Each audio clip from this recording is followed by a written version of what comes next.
Great service starts with understanding what you truly want to be famous for with your customers in healthcare or outside of healthcare. What is it that is going to make you special? Because unless you answer that question, you really don't know what kinds of clues to orchestrate to tell your story. And Mayo Clinic understands so well what its reason for being is, what its specialness is. It really has four parts. Number one, the needs of the patient come first.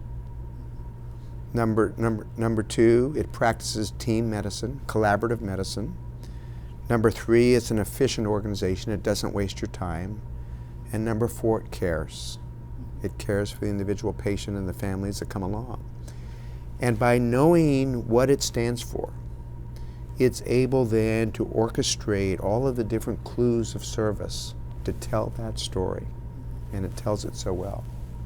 Well, certainly I agree with you, Len. I've worked for several organizations in my life, and I've never seen an organization that is understood as clearly as Mayo does, what it wants to do. And that certainly is an important part of its success. Everyone in the organization knows that the needs of the patient come first. And that's such a remarkable thing to find that focus that most organizations don't have.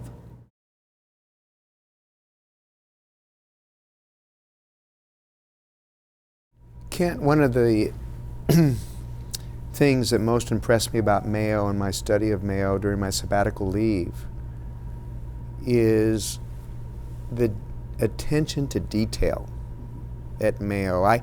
When I teach my class at the university, I talk about that as majoring in minors, doing the little things well, and because the little things add up to the total customer experience. Mayo Clinic does the little things so well. I was so fascinated when I first went into the examination room at Mayo to watch the physicians and patients interact. And I did that hundreds of times.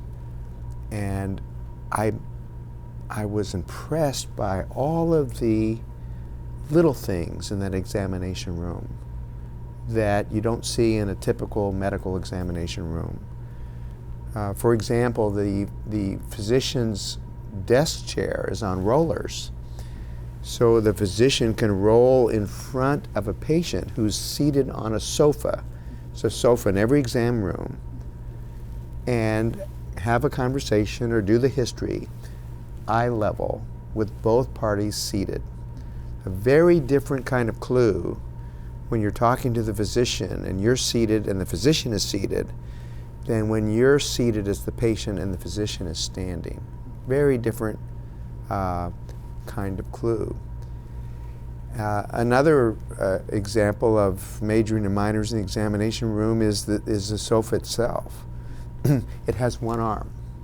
And you remember, for our book, you interviewed the man that designed the sofa, and you asked him, why one arm? What did he say? Well, he said, you actually can use more space. If the patient needs to lie down, he or she can always lie down on a one-arm sofa. And often they can even lie down if a family member is there as well. And so it's very utilitarian, and it meets the needs of the customer and the patient and the family. Another example for me of majoring in minors has to do with the detail that is involved in the creation of the building. A Mayo Clinic doctor in charge of the building committee and an administrator get on an airplane and fly wherever it is that the marble is going to be cut for use in a building. And they do that specifically to ensure that there are no designs inherent in that block of marble that are going to be disturbing to patients, that there's nothing there that looks like a distorted human figure. And in the art that's displayed, that's selected for display at Mayo Clinic, again, there's very little human figure art because again, so many people come to Mayo Clinic with their bodies and their self-image at risk. Another interesting thing I find about Mayo in terms of construction is that they never use pardon the dust signs. And if there's going to be a major building project, when you walk out of work one day, you walk by a space, you come back the next morning, and there's a finished wall that's been erected. They put in steel studs, sheetrock, tape it, either paint it or put fabric on it so that at 8 o'clock in the morning, this space looks like it's just part of the building, rather than something that's cut away, plastic and whatever, that is kind of messy. And this is a little detail, a very little detail, but it helps create this sense of elegance and order for people.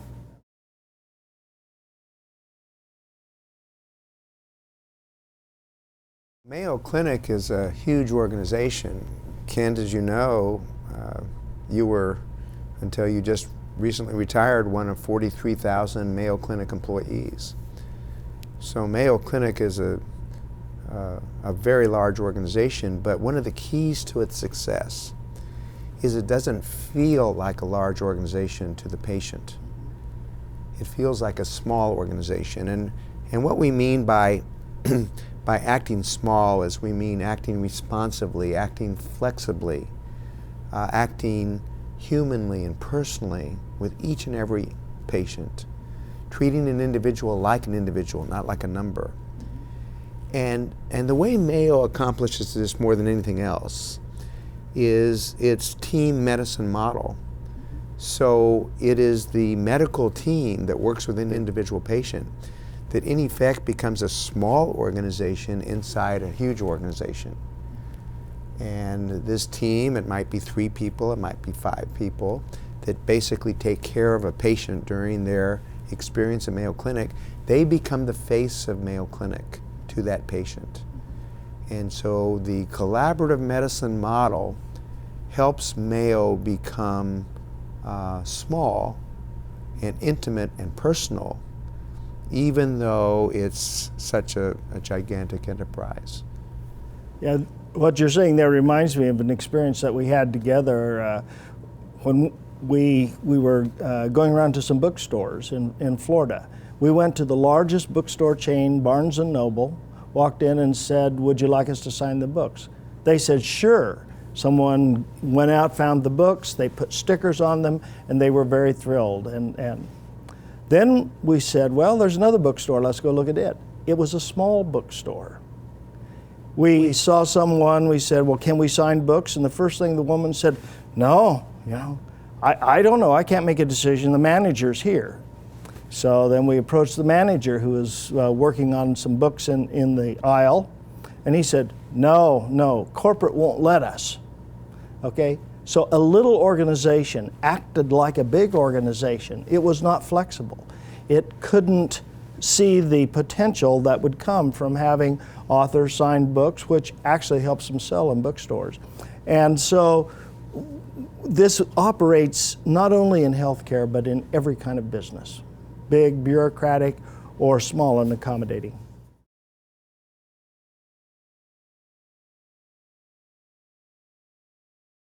When I started in healthcare marketing over 25 years ago, the hospitals used to say, well, do we want to position ourselves as high tech or high touch, thinking that it was a choice of one or the other.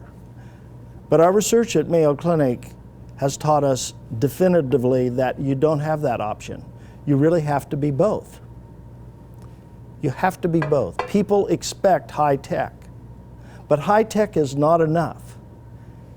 Every year there are tens of thousands of patients who drive by wonderful high-tech institutions and come to Mayo Clinic, over 125,000 of them a year, drive more than 120 miles to come to Mayo Clinic. And what they get there is high-tech plus high-touch, because it is that interpersonal, the humanic interactions between human beings that provides that wonderful element of surprise And these people get such surprisingly good service at Mayo Clinic that it's a story that they have to share with their friends and family when they go home. And that really is the secret of Mayo Clinic's success. Kent, the healthcare consumer is so fascinating to me as someone that studied service consumers his entire career, because there's really no other kind of consumer that presents for service with some combination of illness and disease, pain, uncertainty, anxiety, and fear as the healthcare consumer does. That's why we have a special name for the healthcare consumer. We call this consumer a patient. And if ever there was a kind of consumer that needed the personal touch, that needed the human kindness that accompanies great service, that needed the level of civility and compassion and caring that patients in their most vulnerable times in their lives need, then you just can't deliver great service in healthcare by only being high tech. You have to be high touch. And that's one of the key success factors for Mayo Clinic, is Mayo Clinic has the fanciest machines, the best and latest technology, but it's really the people of Mayo Clinic and the personal service they deliver and the collaborative care model, working together, pooling their talents for the patient, that makes Mayo Clinic Mayo Clinic.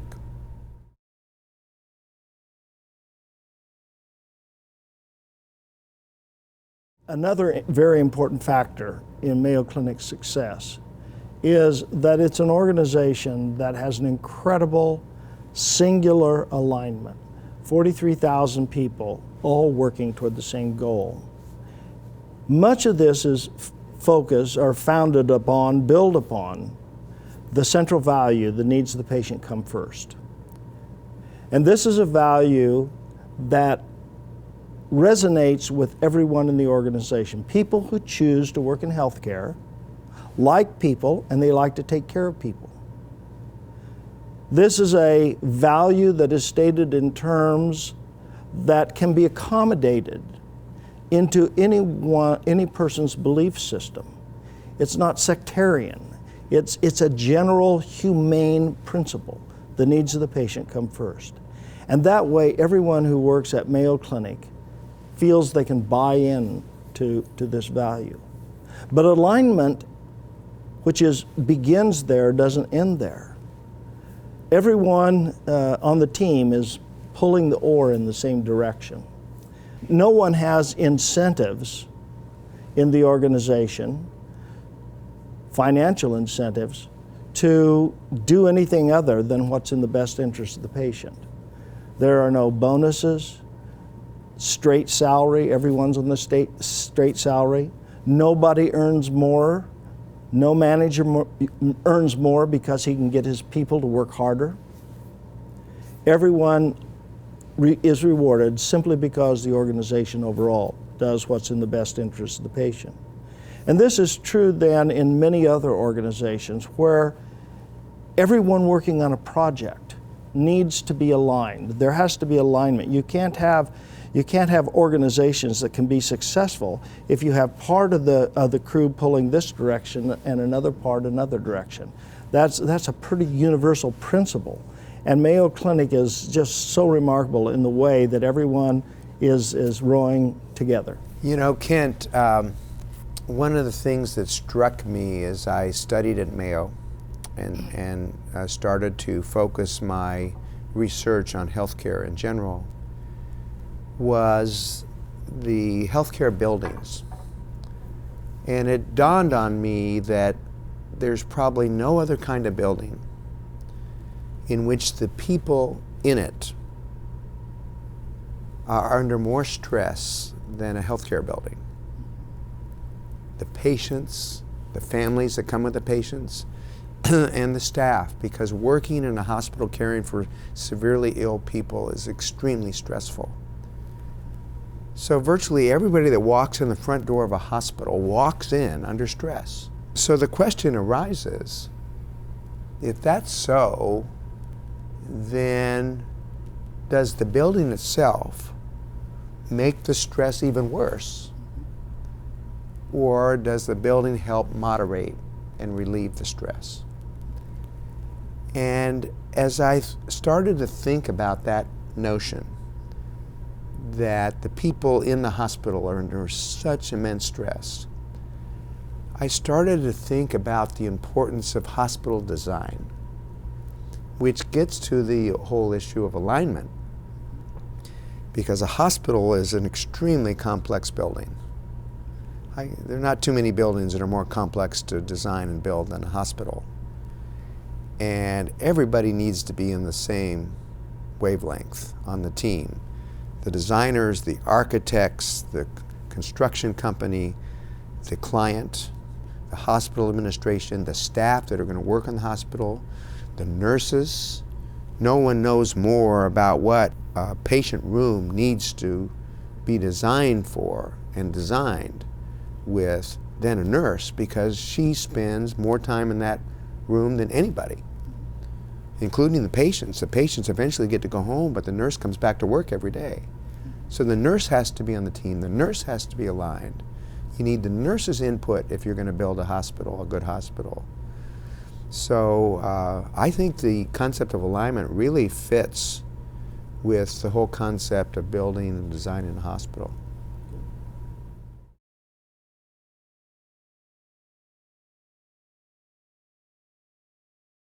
Mayo Clinic does not try to squeeze out every last little bit of equity out of the brand by putting the name on many, many, many, many different things. Instead, it's taken a very conservative position, saying that the most important role of brand management is to protect the name, to protect the reputation of the institution.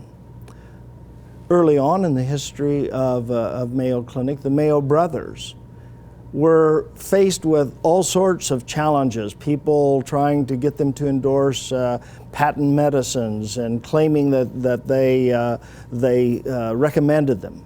And they would fight this. And they were protecting their family name, the family reputation, what these brothers had developed in the minds of people all across the United States.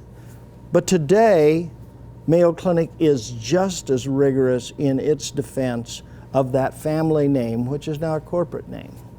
And so Mayo Clinic has set up some guidelines, and these guidelines are used by a brand team to determine how that name will be used.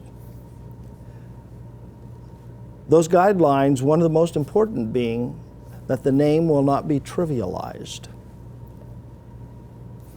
And that has led to the rejection of a number of things. For instance, a request to put the Mayo name on a hot air balloon. It also has led to the rejection of a number of t-shirt designs that people in the organization wanted to have that would put the Mayo name and logo on them. Mayo's very conservative about putting its name even on trinkets. Mayo won't put its name on a cheap throwaway pen. And so it's that being a guardian of the name, being a defender of that so that it isn't used so much that it is depreciated or trivialized.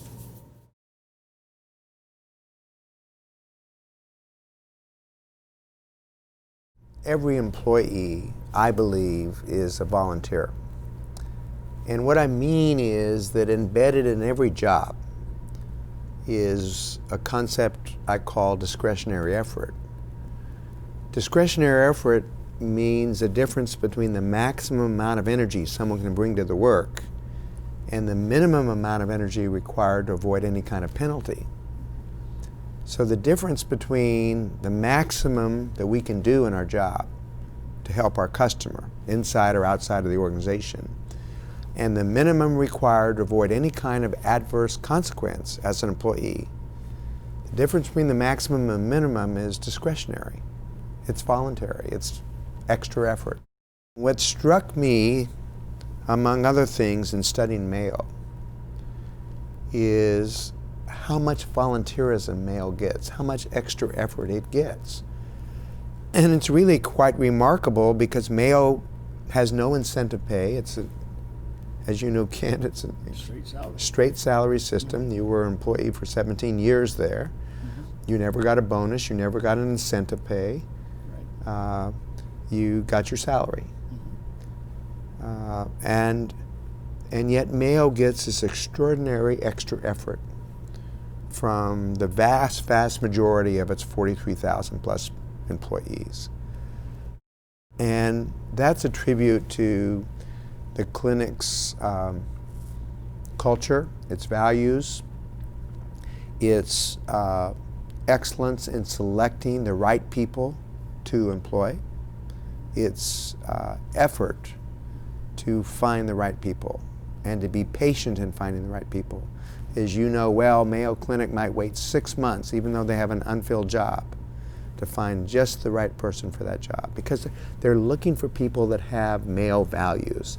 They're looking for the alignment between the institution's values and the individual's values. And the team medicine model also inspires volunteerism because you're always on a team at Mayo. And your teammates know if you're not pulling your weight. They know if you're just doing the minimum. They may not say anything to you, but you know that they know that you're not doing your part. And many of those teams are formed very quickly and informally. A doctor will call a friend or a colleague and said, could you help me on this case? I have a question. And it isn't built into anyone's schedule in particular. They take a phone call, they say, sure, I'll come down and try to see that patient. And in a free moment that they might have in the day, they'll come down and talk.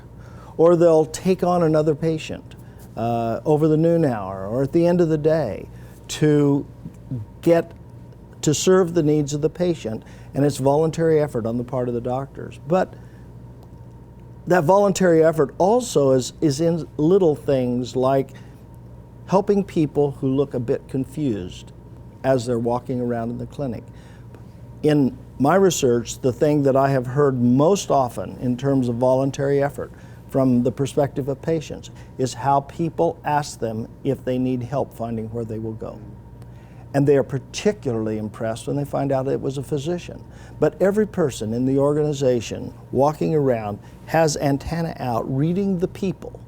And if there's someone who stands at one of these intersections and seems to be looking up and not quite clear what will happen, we all knew that we should go up and said, could I help you? Voluntary and extremely deeply appreciated.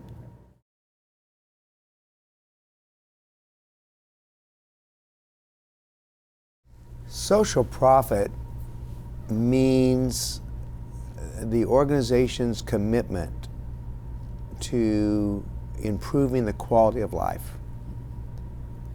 So financial profit is very important, but I've found in my research over the years of excellent service organizations, I've found that the most excellent service organizations care as deeply about generating social profit as they do about generating financial profit.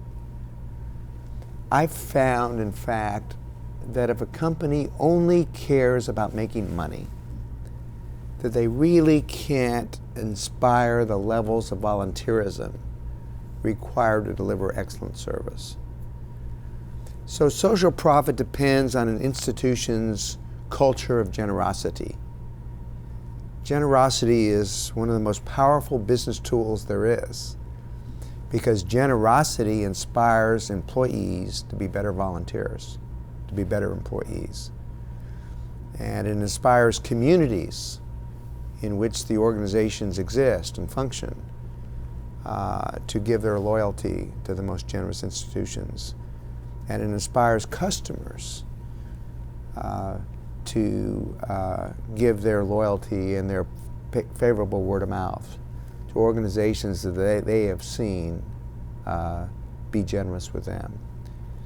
So social profit is an essential for excellence as opposed to a nice thing to do if you make enough money at the end of the year.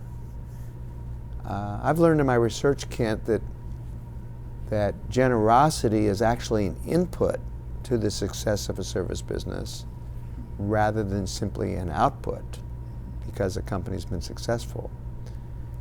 And I was struck in studying Mayo and becoming a student of Mayo Clinic in its history of generosity.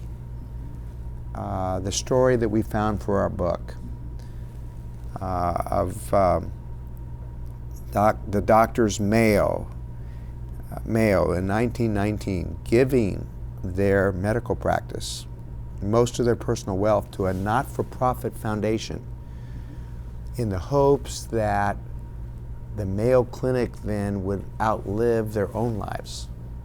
They disinherited their own children. Yes. Gave what's worth $50 million in today's money to create this foundation, most of their family wealth. They wanted that to be their legacy rather than what they gave to their children.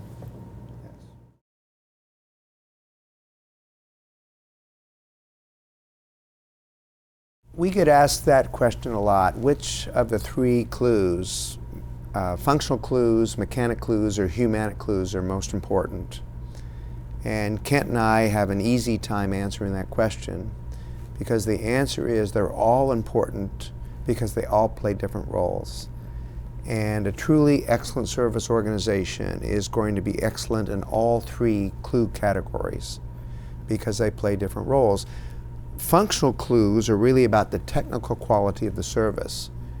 And if you're in healthcare and your clues of technical quality are poor, then everything is off the table. No one's going to want to do business with you if they don't think you're technically excellent. So you certainly don't want to be anything but excellent in functional clues, clues about your competence. Mechanic clues are clues that are associated with any of the tangibles in the service experience, including the facilities. And facilities are a particularly important source of clues for services in which the customer spends a significant amount of time in the facility. An example would be a mall, or an example would be an airport or an airplane. And certainly an example would be a hospital or a medical clinic. And so the mechanic clues are all of the tangibles that communicate without words, that tell the story of a service through the building and the material objects in the building, but without words. So you certainly don't want to be in the healthcare business and be weak on the mechanic clues. And then the humanic clues are all the clues associated with human behavior. The body language, the appearance, the courtesy, the tone of voice of the staff to the patient. And the role of the humanic clues is to exceed the patient's expectations. And the best opportunity to do that is when there's an interaction, a human interaction between the provider and the patient. And you certainly don't want to be weak on the humanics. So the answer is excellence in all. Now, I've been thinking about this in terms of some organizations because the hardest one of those to remedy is the facility. If someone happens to be in a clinic, in a hospital, in a mall that's tired, that's not well designed for the current world, there's still some mechanic clues that are very much under their control. If they can't afford a new building, it needs to be perfectly clean. I think that there are things that it makes it harder, but it makes certain things more important. And the decor needs to be modernized to the extent possible. Positive distractions like some beautiful artwork or other things can help freshen up a facility that is perhaps tired. And it may also be, it seems to me in some cases, where Hospital rooms, for instance, not all Mayo Clinic's hospital rooms have been totally renovated at this point in time, but that makes the humanic clues even more important. Those nurses working in those hospital units have first down and 25 yards to go every time a patient comes, rather than a first and 10. But they can all be managed, but it becomes pretty complex, I think, when you can't easily manage all the mechanical clues, or the sort of the core clues.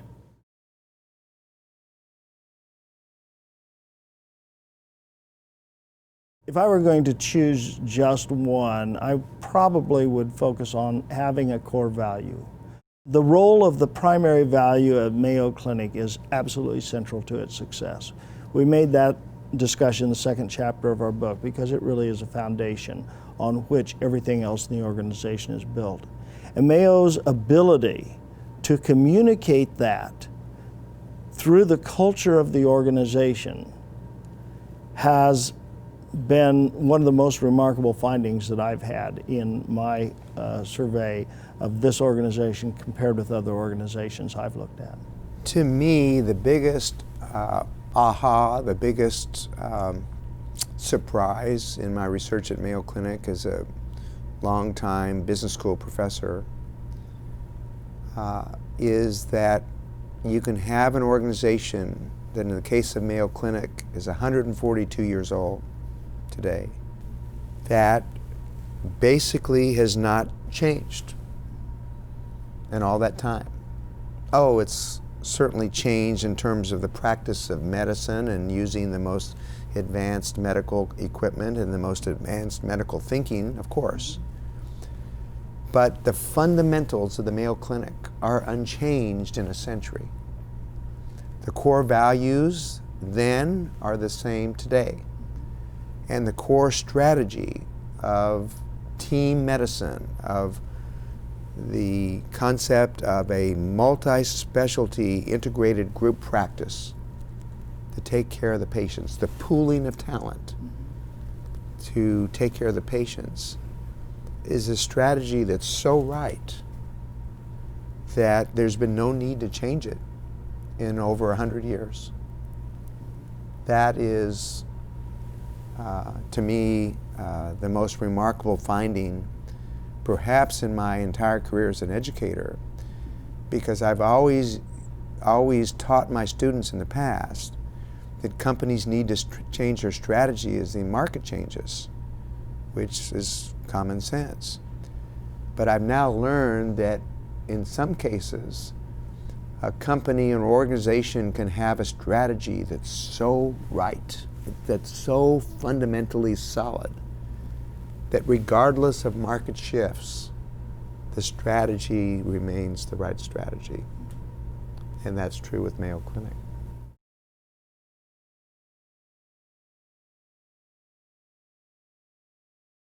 My own view is that if you're going to design a product, any kind of product, whether it's a product sold in grocery stores or it's a product sold in department stores or it's a building, that everybody needs to be around the table from the beginning. You need the customer's input, you need the staff's input, and you need the input of the people that are going to actually build the facility. The designers, the architects, and certainly the contractors. If you start with a team approach, just like at Mayo Clinic, from the beginning, and ask the question, what do we want to happen inside this building? What do we want people to feel, whether they work in the building or they come to the building for care? What do we want them to feel when they're in our building? And if you have a consensus from the very beginning on that, then the possibilities are endless of building a great building.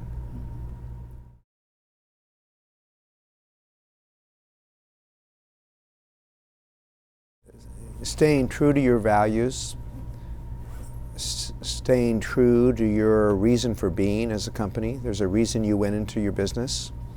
You wanted to do it your way. You wanted to do it the right way. You wanted to deliver genuine value to your customers. And as long as you stay true to those ideals, your small business will gradually become larger. And the challenge, because many small businesses started out like yours, the challenge is to stay true to those founding values and ideals as you get larger, as you add field offices, as you add layers of management between the top management and the lowest level of employee. That's really the challenge, is when small business becomes larger, staying true to the original concept of why you wanted to be in business in the first place.